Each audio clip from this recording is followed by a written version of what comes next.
Ladies and gentlemen, please welcome China's national hero, Ding Junhui.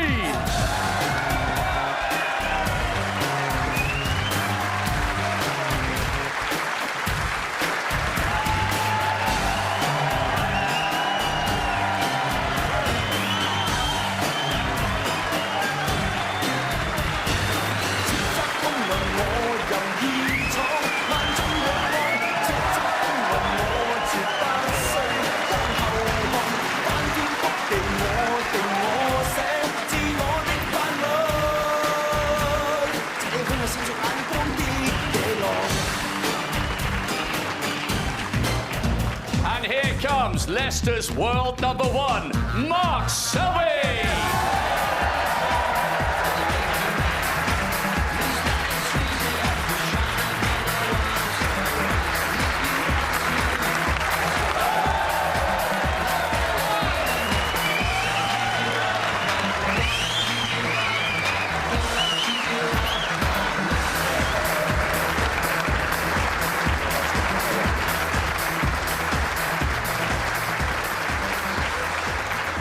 A possible 10 more frames to be played this evening in Sheffield's Crucible Theatre on what is always one of the great occasions in sport. So settle back and soak it all in, along with Ken Doherty and John Virgo. Good evening. Good evening, Hazel. Good evening, everybody. And, well, the way, or the reception that Ding Junhui got, I think Sheffield is an adopted son here, Ken. Absolutely. Yeah, great reception for Ding and indeed for Mark Selby. And what a wonderful atmosphere, John. There's nothing quite like coming down those stairs for the last session of the World Championship. What a buzz for both players. Thank you, ladies and gents. The 26th frame, Mark Selby to break.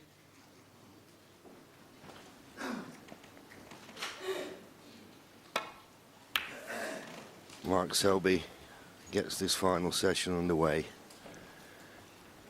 Goes without saying that Ding Junhui needs a good start. Cameras and the phones away now, please. Starting this final session 3 frames behind. But the subtle difference, Ken, here now, the end is in sight, isn't it? When you play these long session matches, we've already had 3 sessions.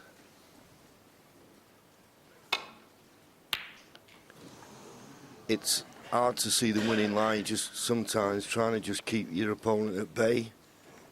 But now every shot will count, and the first mistake, long pot missed, left a chance for Mark Selby. Yeah. There's the attempt again on the long red. Normally very proficient at that particular shot.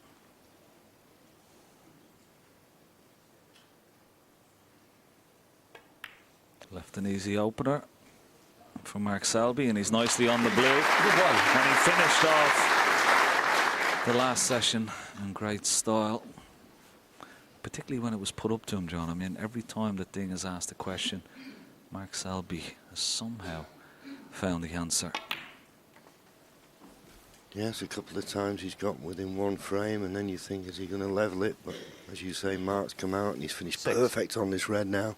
Just pot it, cannon the red next to black. And 7. Potting this black, plays for the red, he's just cannon into the right corner. Black will be available into both pockets. Good chance.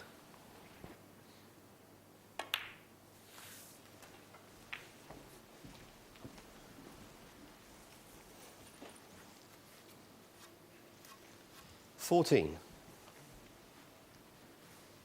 I would have liked to have been a bit straighter on this red. Just had a quick look at the pink into the left centre. Still a couple of loose reds after his next colour. 15.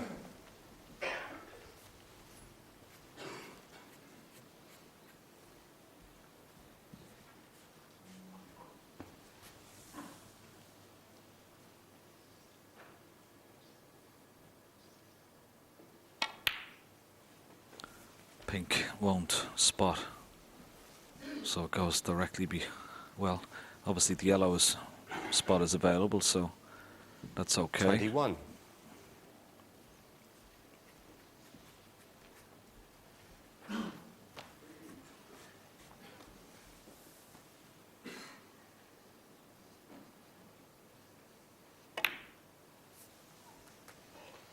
22. Not quite sure whether he'll go into the pack or not here. He's got a couple of loose reds. It'll be interesting to see what he'll do here. Yeah, I don't think it's the type of pack you'd want to go in from the black. It's what our colleague Willie Thorne calls the flat back pack. So maybe choose to go into them off the blue. Might not be a bad idea here on this red into the 29. left corner pocket. Go up for the blue and play the cannon. Always having the option of that red to the right middle. 70 points the target to get to snooker's required. So still a way to go.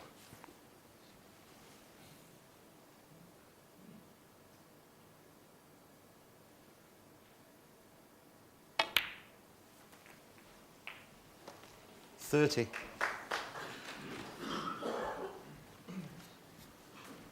Well, he's looking at down the line of trying to go into the pack, but he could have done with the cue ball being a couple of inches towards the balk line. It's not a great angle on the blue. I'll have to force it in. Well, didn't have the angle at all and just lost the cue ball slightly. 35. Must, when potting this red into the right centre, must get a good angle on the blue.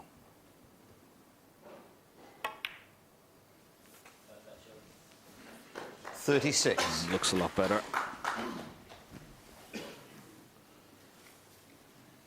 He's got the perfect angle on the blue, but this time he hasn't got a red in the open that he could be on if this break into the reds doesn't work. But he's played it lovely. Controlled cannon. The only thing is, he's got the red over the left corner. 41. But he's going to be slightly hampered. If it's a natural angle, fine. If he has to do a little bit with the cue ball, could be a problem.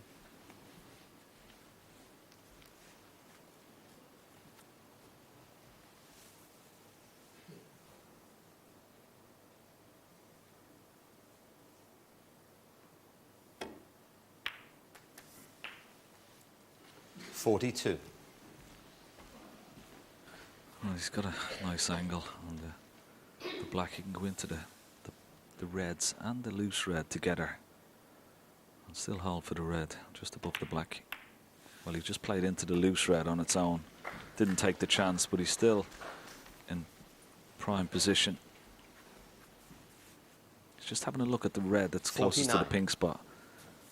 See, will that pot as well? I think it does. And there you see. 50. Yes, and if you could get 3 reds, 3 blacks, you wouldn't have to play any more cannons, and he's got a couple of loose reds to play for.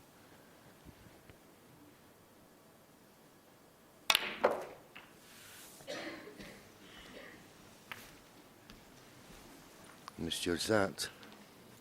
57. Touching ball. I think he's still on the red to the right middle, but it's not exactly how he played it.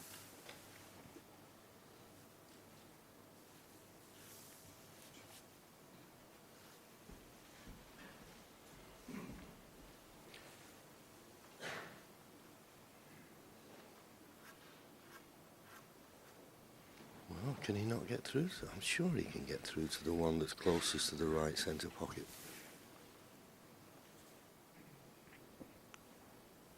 Yeah, the fact that it's touching ball, John, if that red moves, just the one that's touching, of course, that would be a push shot. So he's got to be careful here, and the referee has got to have his eyes peeled. No. Well, would you believe it? We say this game's all fractions. The fractions didn't favour Mark Selby there. Can't believe he wasn't on that red. Hit it too thick, so he just couldn't hit enough of it.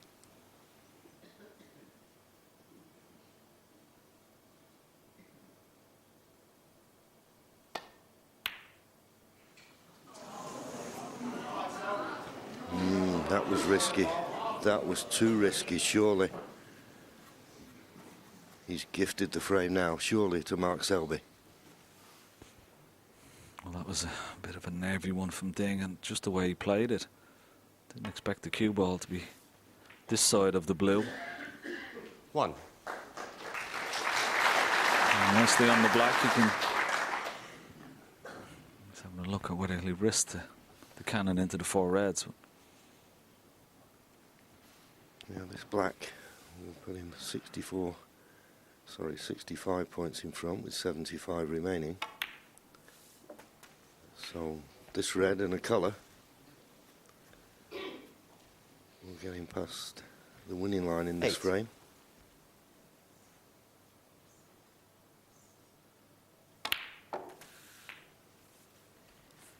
He's chose the blue, which will put him 71 points in front with just 67 remaining.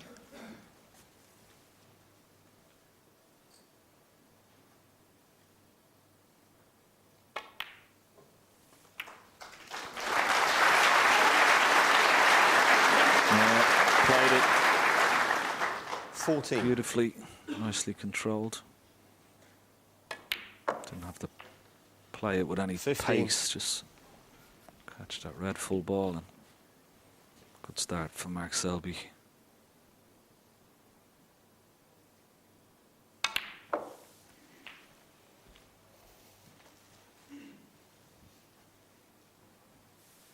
$22.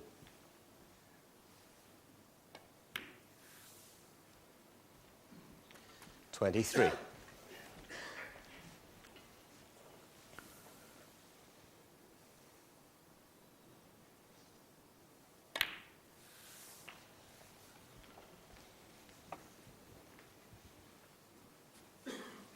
$30.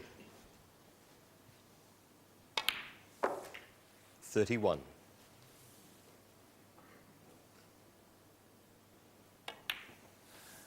And now we just got a glimpse of tournament total points. And Mark Selby 38. has just gone 3 points in front. Amazing, isn't it? 39. But more importantly, he's now going to have a 4-frame advantage.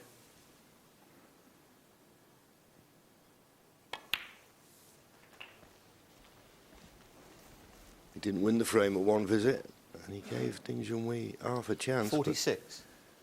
As Ken said, he played it very nervily. Red didn't go in, but Mark Selby, I think a few shots to go in was rather get the ball set up for the next frame. He's now 4 clear. More importantly, just 3 frames away from his 2nd world title.